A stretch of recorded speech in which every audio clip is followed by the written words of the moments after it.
These kind of fights, they come along once in a lifetime. Not only a great fight, this is history in the making.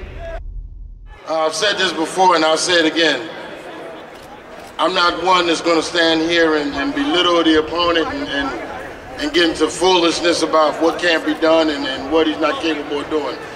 I've had the privilege of watching this young man since he was a young kid coming in the amateurs, fighting a young man who was from your area, Carlos Navarro.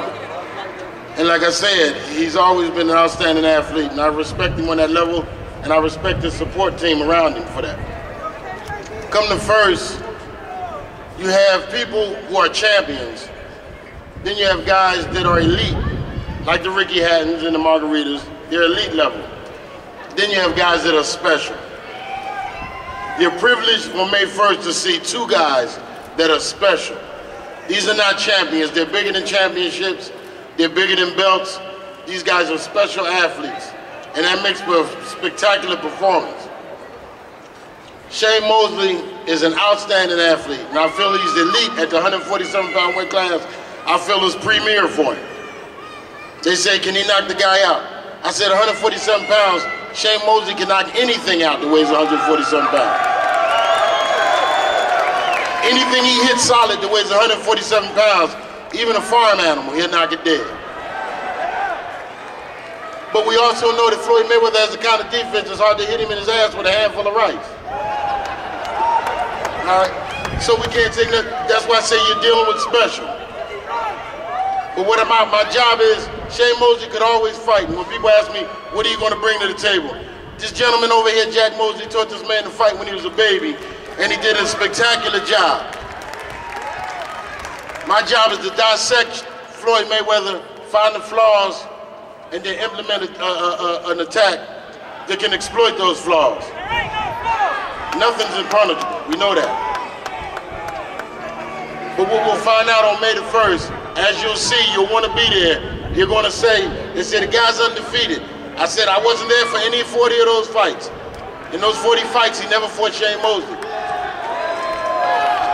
So I appreciate any man that does what he does as long as he does, it's going to take hard work to convince him to do something else.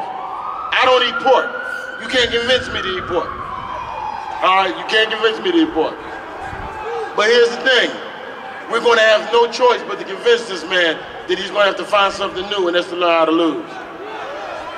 Now, he can drop the habit right after us. But on May 1st, we're going to have to convince this man that now he has to take a shortcut. And I want y'all to support him, the people that yell Money Mayweather, and you're jumping up and down, and you're hooting and hollering and everything.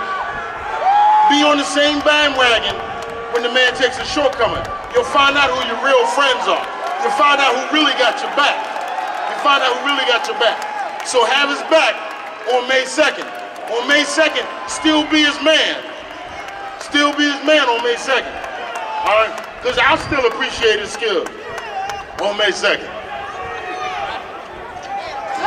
Okay, Ma. I'm going to do exactly what you said.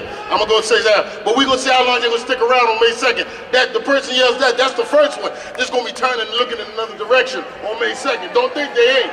Don't think they ain't. They're going to be turning and looking in another direction. You know what I mean? So, but like I say, I still respect the man's skills on that day. I thank you for your time, and I appreciate your patience. Thank you.